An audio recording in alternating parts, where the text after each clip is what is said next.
Olá, o Olhar Independente está no ar e hoje a gente recebe a realizadora Maria Antônia, o realizador Rudá Almeida. Sejam bem-vindos ao Olhar Independente. Obrigada. Obrigado, valeu, Mary. E a gente vai falar de um projeto muito coletivo, né? Um documentário, o Mundo 1, que foi produzido durante um laboratório de roteiros, né? Aí eu queria que vocês começassem primeiro falando como é que foi esse laboratório.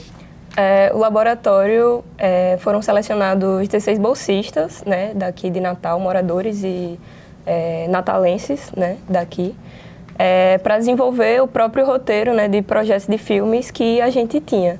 E aí eu fui uma dessas selecionadas e durante esse processo a gente desenvolveu tanto o nosso roteiro de curta, como desenvolveu o roteiro e gravou também o documentário Mundo 1 coletivamente, né. Os 16 bolsistas escreveram o roteiro de Mundo 1, e aí a gente produziu, fizemos as entrevistas também. Isso tudo paralelo ao curso, né? O Rudá também estava na equipe, né, que estava realizando, né, o laboratório de roteiros. Como é que foi, Rudá, essa experiência?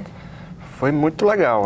Eu estava, na verdade, fazendo as fotografias, né, da oficina, fotografia e vídeo. E no final fui convidado por Pedro e por Mariana, que são os idealizadores do projeto, a dirigir esse documentário, junto com os alunos. Então eu queria saber um pouquinho da Maria Antônia, como é que foi essa experiência, e depois o Rudá, né, que teve a grata surpresa de ser convidado para dirigir o filme, né? Rudá, como você mesmo falou, você estava fazendo a cobertura, né, do curso. Isso, estava fazendo a cobertura fotográfica. E acho que foi isso que você falou no começo, foi um processo muito coletivo, assim, porque o laboratório ele se estendeu por 6 meses, não foi? Acho que um pouco mais até. E a gente gravou bem no final do curso, então a gente já se conhecia bem, a gente já tinha uma relação muito boa com os alunos, com a equipe. E quando a gente botou esse documentário para ser produzido, isso meio que fluiu, assim, na gravação. A gente estava muito conectado, foi uma experiência muito coletiva mesmo, como você falou. Sim, foi muito bom. A gente tinha aula 2 vezes na semana, assim, durante a noite. E aí, justo nesse período que a gente foi começar a desenvolver o documentário Mundo 1, que ele não tinha nome ainda, né? O nome se deu por uma fala de um dos personagens, né? Que é Romildo Soares. E aí surgiu, né, o nome Mundo 1, que Pedro e Rudá escolheram. E cada aluno, cada bolsista listou algumas pessoas importantes na cidade, né, que a gente acha que deveria estar presente nesse documentário, né, pessoas que a gente considera importantes, artistas principalmente daqui. E aí depois a gente foi selecionando essas pessoas, assim, né, defendendo, porque a gente achava que essas pessoas eram importantes para a narrativa do filme e da cidade. E chegamos a 8 personagens, né? No final. E é isso, ficou um filme muito lindo, assim. A gente também tentou trazer um recorte de território, né? Assim, com pessoas de todas as zonas da cidade. E foi isso. Foi muito bom. Interessante, foi sua primeira experiência, Maria Antônia? Eu já tinha feito outro documentário, mas de forma... 2, na verdade, um que já passou até aqui, inclusive, o Ocupa, meu irmão, que veio aqui ser entrevistado, Pedro Vitor. E já tinha feito outro filme também durante um curso, mas tinha sido de forma remota. Então, foi bem diferente, assim, porque dessa vez foi, tipo, com a equipe que já era mais experiente, e com os bolsistas também, né? E aí foi muito bom ter essa troca, assim, com todo mundo. E Rudá, fala pra gente do desafio, né? De dirigir esse documentário com muitos personagens, né? E com muitas pessoas na produção, né? Muitas pessoas que participaram da ideia, então contribuem muito, mas também é um outro desafio, né? Foi um desafio porque também foi a minha primeira experiência, assim, profissionalmente como diretor. E quando a gente começou a gravar, foi um processo muito... A gente teve um processo de pré-produção muito bom, foi muito... teve muito tempo, né, de processo de pré-produção. E quando a gente foi gravar, foi muito rápido, assim, foram 3 dias de gravação, foram 2 dias no estúdio, porque na verdade a gente gravou os personagens no estúdio fechado, como esse aqui. A gente gravou o áudio, somente o áudio. E quando a gente ia buscar esses personagens para gravar o áudio, a gente gravou eles na casa deles, enfim, onde eles queriam que a gente encontrasse eles para levar para o estúdio para gravar. Então, assim, foi um processo muito rápido, foi correria, 2 dias intensos e um terceiro dia que a gente usou para fazer imagem de apoio. Mas com todo esse background que a gente teve antes, né, com toda a preparação, com todo as aulas que nós tivemos com os alunos, com as preparações de roteiro, quando a gente foi gravar foi muito massa, assim, foi um processo que foi cansativo, mas que foi muito bacana de fazer. E o que é que a Maria Antônia diz para quem vai assistir agora esse filme? Que aproveite muito, porque é um filme muito especial, assim, para mim. Acho que ter escolhido Romildo Soares como um dos personagens. E aí tem uma curiosidade também que ele faleceu logo após esse filme ter sido finalizado, né, e ter sido exibido. Ele faleceu uma semana antes, né, da gente apresentar. Isso, uma semana antes da gente exibir, que também teve esse processo, né, de exibição itinerante do filme. E aí a gente fez uma exibição lá na Praça Padre João Maria, que era a praça que ele vivia, assim, né, que ele era um artista em situação de rua. E aí, assim, eu particularmente dedico esse filme a ele, sabe? Dedico a minha participação nesse filme a ele. E, assim, espero que gostem, porque tem pessoas muito especiais lá. Tanto as pessoas que fizeram, como as pessoas que são personagens, né? E é isso, é um pedaço da história da cidade, assim, é um documento sobre as pessoas da cidade. Ok, a gente vai assistir o filme e volta para encerrar o bate-papo, tá bom? Então vamos ver agora Mundo 1.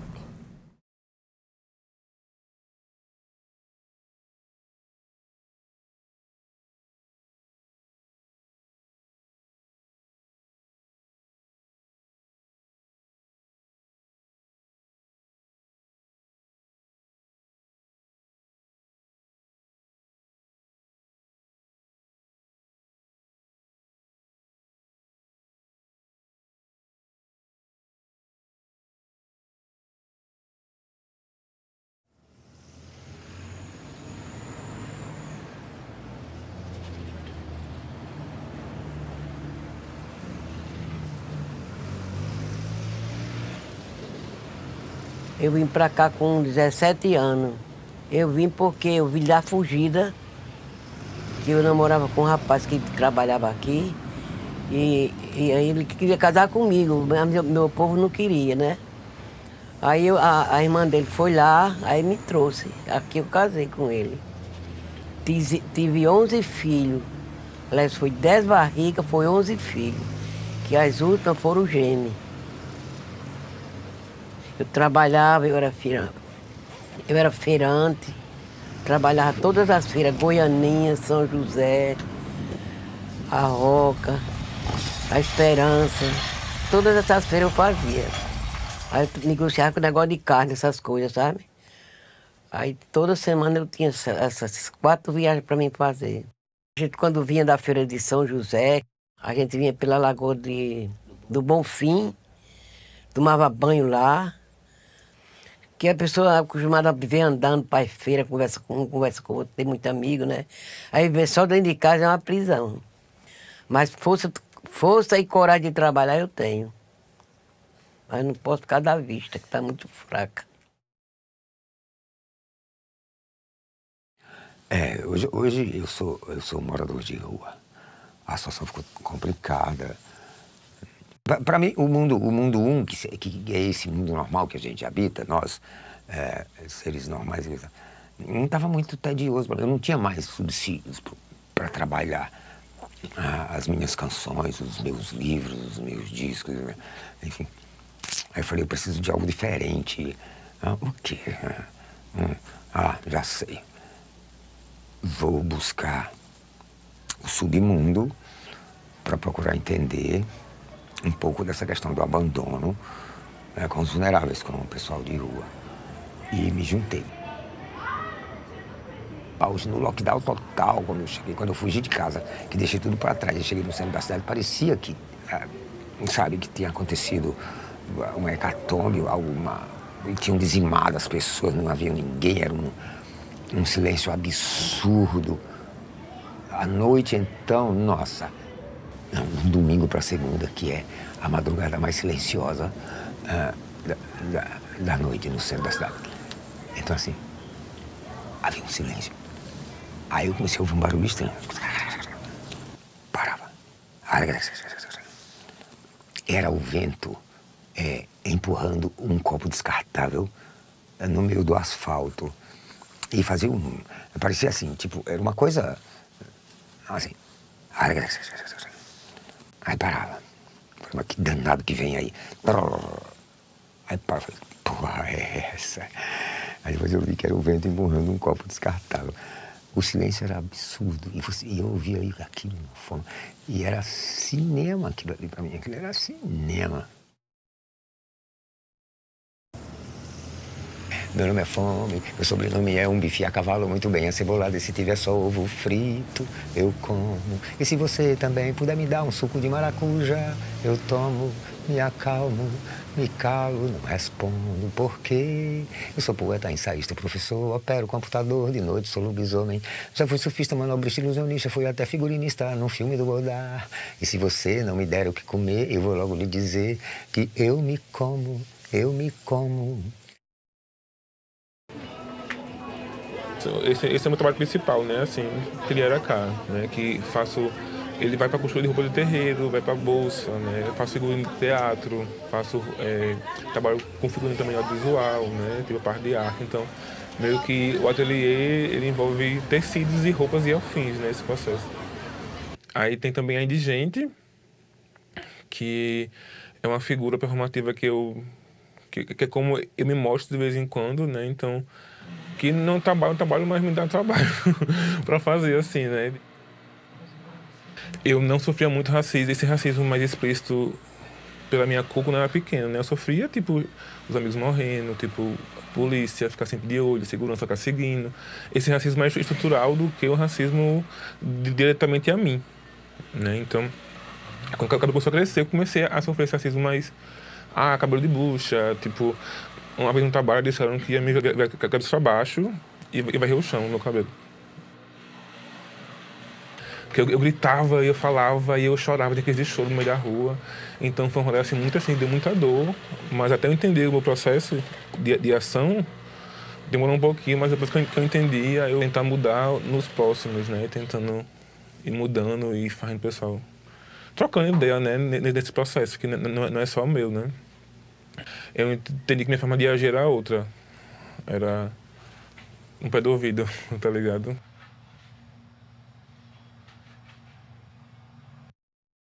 Eu tinha 17 anos por aí, quando a gente começou uma batalha, começou a fazer roda de slam, e eu fui entendendo que eu tinha capacidade para fazer aquilo, fui instigando.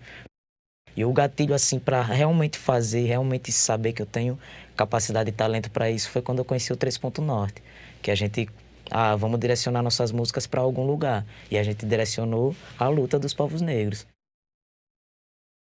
O slam é uma forma de poesia, né, mas é mais voltado para poesia de resistência. O slam significa bater. Então, tem que ser forte. Você não precisa ser só de crítica social. Então ele tem essa característica de ser forte, algo objetivo, cru.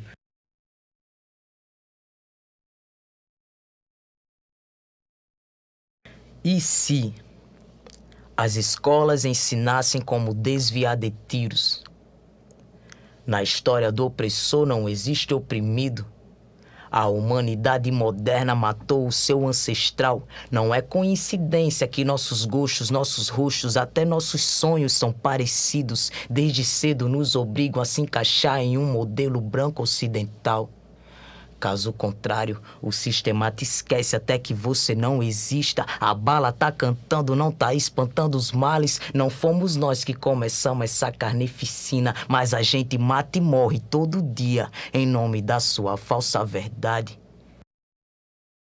Eu iniciei a carreira acadêmica em 1994, né? submeti ao concurso público do Estado e fui aprovado. Desde então, venho exercendo a função. E dentro da minha profissão, dentro do que eu já fiz pela educação, eu me sinto realizado. Nós temos os altos e baixos, né? Mas até você entender que o papel que você exerce na sociedade é importante, seja lá o que você faça, você tem que fazer bem feito. O pessoal ria tanto de mim quando eu vim morar em Natal mesmo, que eu não conhecia nada. Eu andava muito no trem, antigamente eu andava muito no trem de Ceará-Mirim e Natal, né? Aí quando eu vim trabalhar aqui, é engraçado demais que eu disse, rapaz, vamos, canto fulano, você vai em canto fulano tal, assim, tal. Eu fico, rapaz. Aí eu fazia, por exemplo, eu saía do Alecrim, eu estava no Alecrim, para me vir para Bernardo Vieira, eu sabia vir para aquela rua lá, Mário Negócio, passava, só que tem rua bem mais próxima para chegar na Bernardo Vieira, né? Aí os caras riam muito de mim, aí disse, rapaz, eu só sei vir para Natal, eu só conheço a cidade e Alecrim porque eu venho de trem, meu amigo. Era aquela farra que fazia comigo, né? Sou arte educador, né? Sou professor com vínculos no estado e no município, né? Bem, tento focar um pouco nessa parte, né, da musicalização com as crianças e os adolescentes. E minha vida fica dividida nesse trabalho formal e nessa essa vida paralela de músico do underground, né? De estar sempre envolvido com a cena do heavy metal aqui, né? Desde a década de 80 e trabalhando com diferentes linguagens, né? Vamos dizer assim, né? Fazia fanzines, que eram uma revista, né? Aí trabalhei nas lojas de discos daqui também, e tive bandas e tenho bandas até hoje, né? Então eu tô sempre dividido o tempo assim, né? No metal e na escola.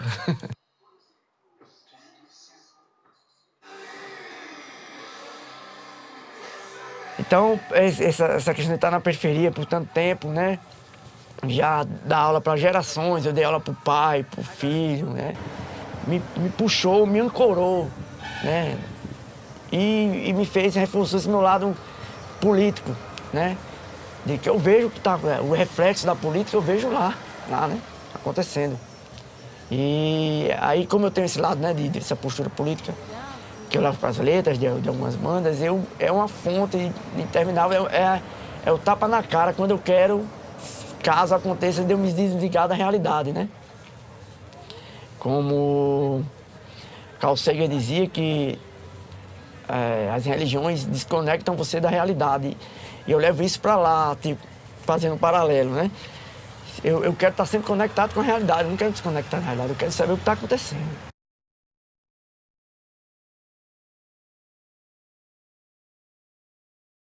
Sou comerciante, né? E a gente chama sebista, né? Foi um termo que a gente mesmo criou, né? E o sebo da gente, ele hoje trabalha com arte, com antiguidade, com vinil, né? E hoje eu estou muito feliz porque consegui passar isso para o meu filho, porque eu ficava pensando nos livros, né? Porque chega um momento que a gente tem que a gente parte, né? A gente não é daqui, né? A gente parte, então eu estou nesse momento muito feliz por isso, porque ele assumiu, né, o lugar dele, né, de ser guardião, né, dos livros, né? Porque na verdade a gente vai e tudo fica. Aí um belo dia, uma quarta-feira, amanhecendo o dia, chegou umas pessoas que a gente mora perto, né? Dizendo que o sebo estava pegando fogo, né? Eu sempre me emociono. Quando a gente chegou, não tinha mais o que fazer, né? Porque o nosso material com fogo destrói e com água também, né?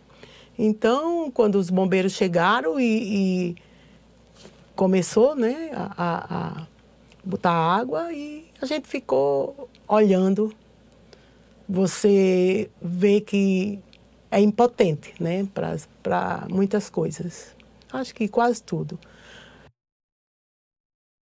Mas foi um momento de muita dor, mas um momento de muita alegria, porque tivemos um apoio muito grande da população, né? E interessante porque tinha lojas vizinhas, mas só queimou o sebo. Queimou tudo, mas tudo. O telhado, tudo. Impressionante isso. Eu vejo que o fogo também é uma coisa boa, né? Ele limpa, né? E eu vi isso como uma limpeza.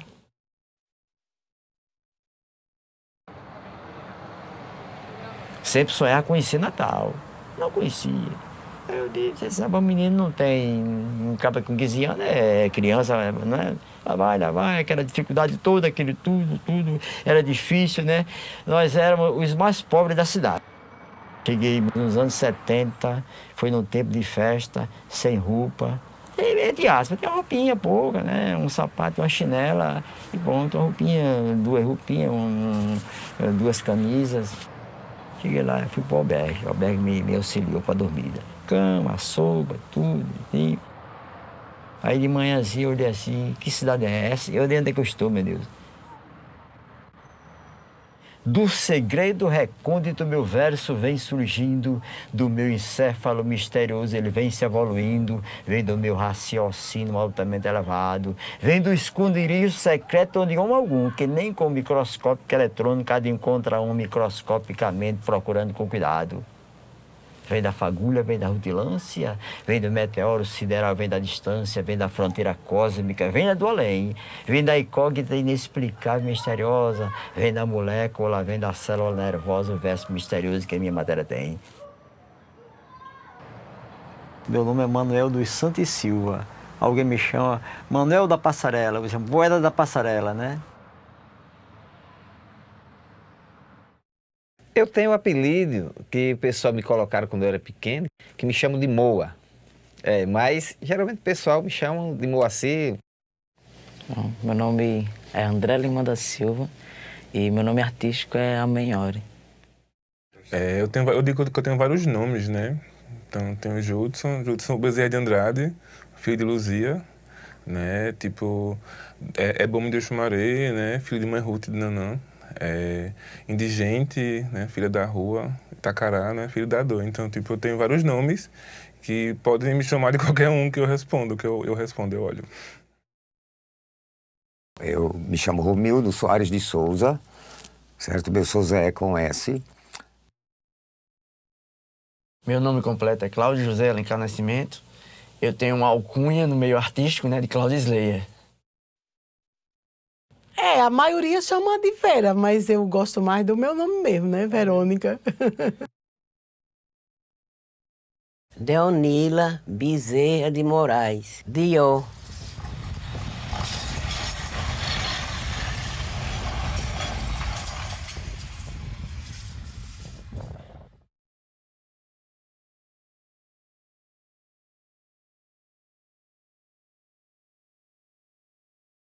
Quem pensa que eu sou de ferro não ouve o som do meu berro.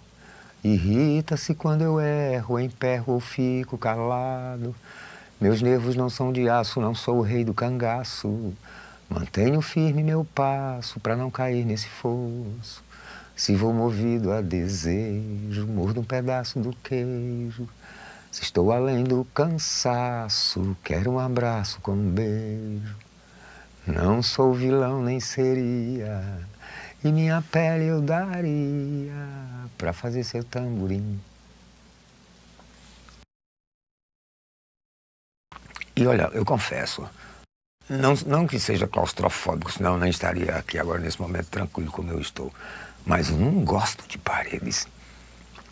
Eu gosto da amplitude, do céu, da imensidão, eu gosto das estrelas, da lua, da possibilidade de ver OVNIs e, entendeu? E ser abduzido.